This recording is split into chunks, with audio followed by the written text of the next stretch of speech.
Hello दोस्तों, नमस्ते आप सभी को और आपके परिवार को भी। आशा करते हैं कि आप सब लोग ठीक होंगे और आपका परिवार भी स्वस्थ होगा और आपकी पढ़ाई बहुत अच्छे से जारी होगी, चलती होगी। तो आज हम शुरू करते हैं class 9th maths NCERT chapter 1 संख्या पद्धति उदाहरण। और यहाँ तैयारी होती है board, central and state exams की। एग्जाम्पल 5 हमारे पास जो कि किताब नहीं है एनसीईआरटी, तो एक ऐप से स्क्रीनशॉट ले रखा है, ठीक है। तो क्वेश्चन यानी कि उदाहरण 5 क्या कहता है? कहता है 10/3, 7/8 और 1/7 के दशमलव प्रसार ज्ञात कीजिए। मतलब क्या है?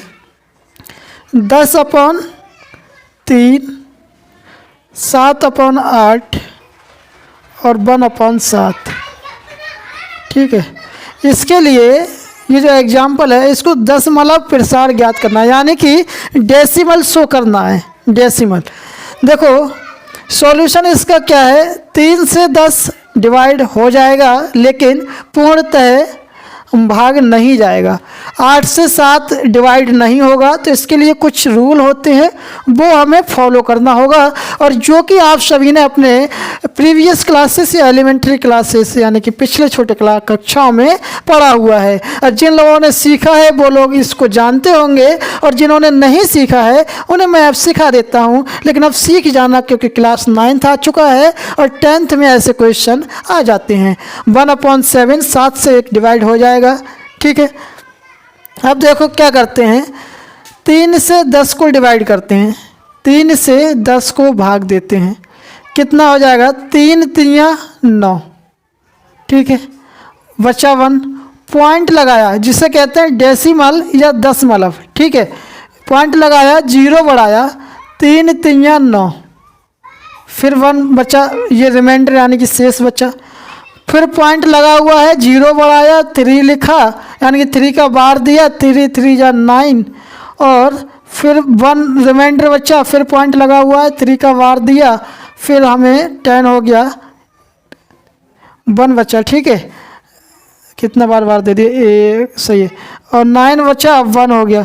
यहाँ रिमाइंडर बार 3 बच रहा है, और यहाँ जो हमारे पॉइंट के बाद जो भी संख्या या वैल्यू आ रही है वो बारंबार 3 और 3 आती जा रही है।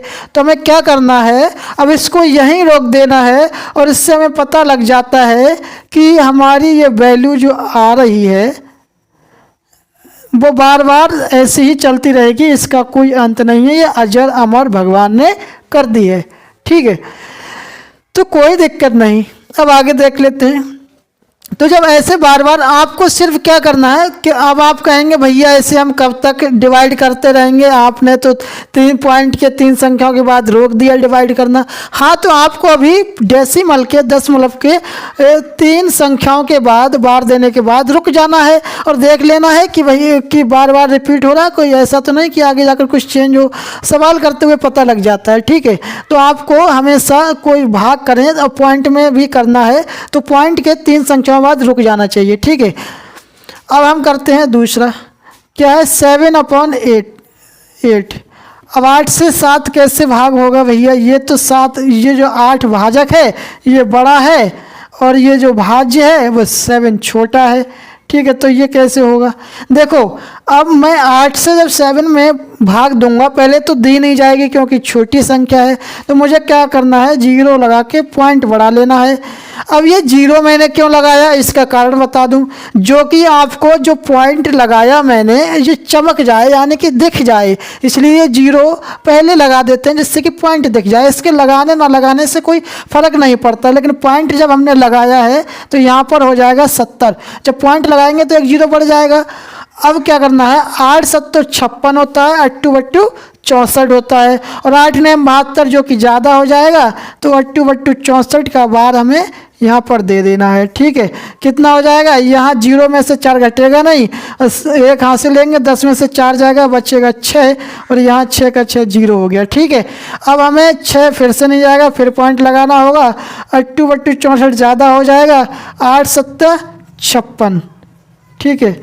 8 7 56, यहाँ 10 में से 6 गए 4, 5 में 0, ठीक है। फिर पॉइंट लगा हुआ है, 0 बढ़ाया, और 8 5 40, ठीक है, यहाँ देखो ये कंप्लीटली डिवाइड हो गया।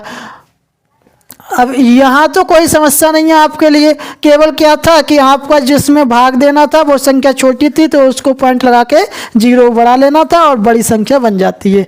ठीक है, अब आते हैं 7, 1/7 को कैसे भाग दिया जाए। 7 और जिसमें भाग देना है वो छोटा है, 0 से पॉइंट लगाया, 0 लिख के यहाँ हो गया 10। अब देखो 7 से हमें 10 में भाग देना है तो 7 एकम 7, कितना बचा 3, ये घटाया जाता है। ठीक है, 3 बचा, डिफरेंस निकाला जाता है, पॉइंट लगा है 0 बढ़ा लिया, 7 तिया 21। ठीक है, और 7 21, 7 चौक 28 आएगा। ठीक है,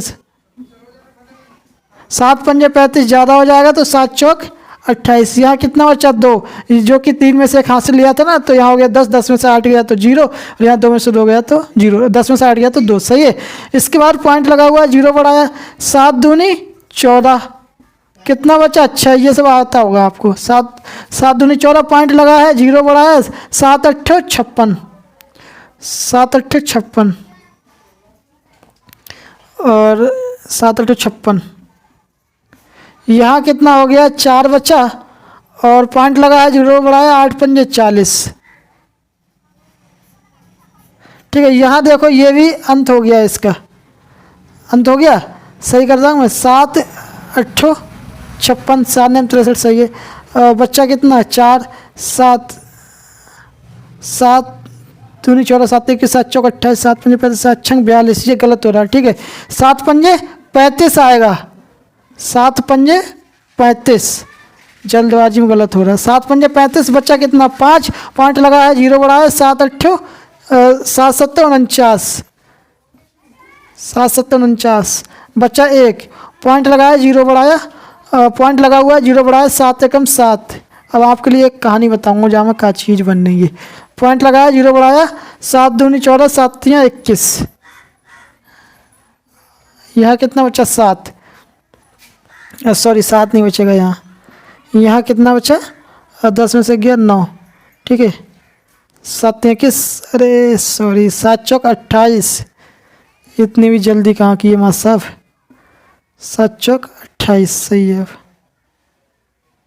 28 तो 30, देखो यहाँ मैंने रोक दिया यहाँ पर।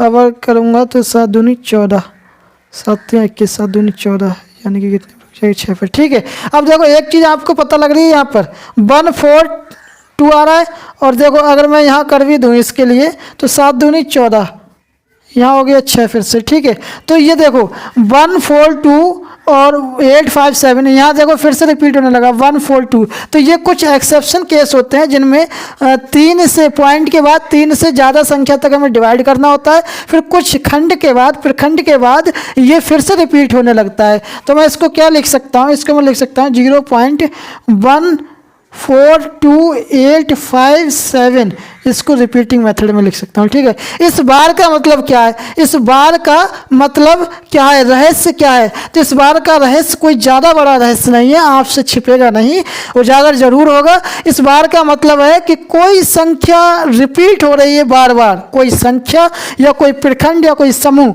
उसके लिए एक वो प्रखंड लेते के और उसके ऊपर बार लगा दिया जाता है, और यदि बार लगा होता है तो आप सभी विद्यार्थी समझ जाते हैं कि इस संख्या रिपीट हो रही है लगातार। ठीक है, अब मैं बताऊं कि ये एनसीईआरटी ने क्वेश्चन क्यों दिखाया था। अब इसमें कुछ कंडीशंस हैं, तीनों एग्जाम्पल तीनों को जो वैल्यू हैं दी हुई सवाल हैं वो अलग अलग हैं, सभी की कंडीशन अलग हैं। देखो जब भी कभी आप भाग दोगे तो भाजक से छोटा हमेशा शेषफल रहेगा, शेष हमेशा छोटा होगा। देखो यहाँ पर 1 है, भाजक क्या है, भाजक है 3, छोटा है।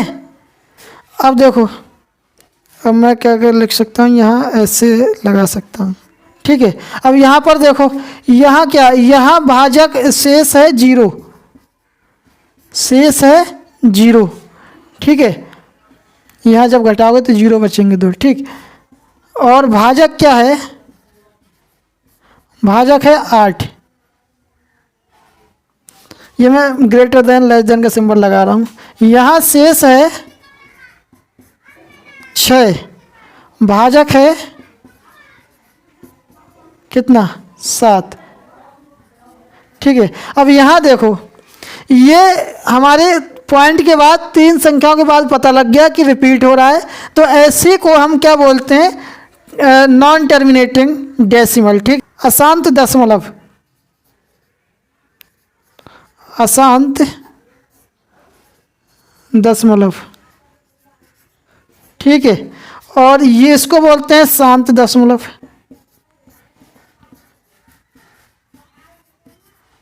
और इसको भी बोलते हैं अशांत दशमलव।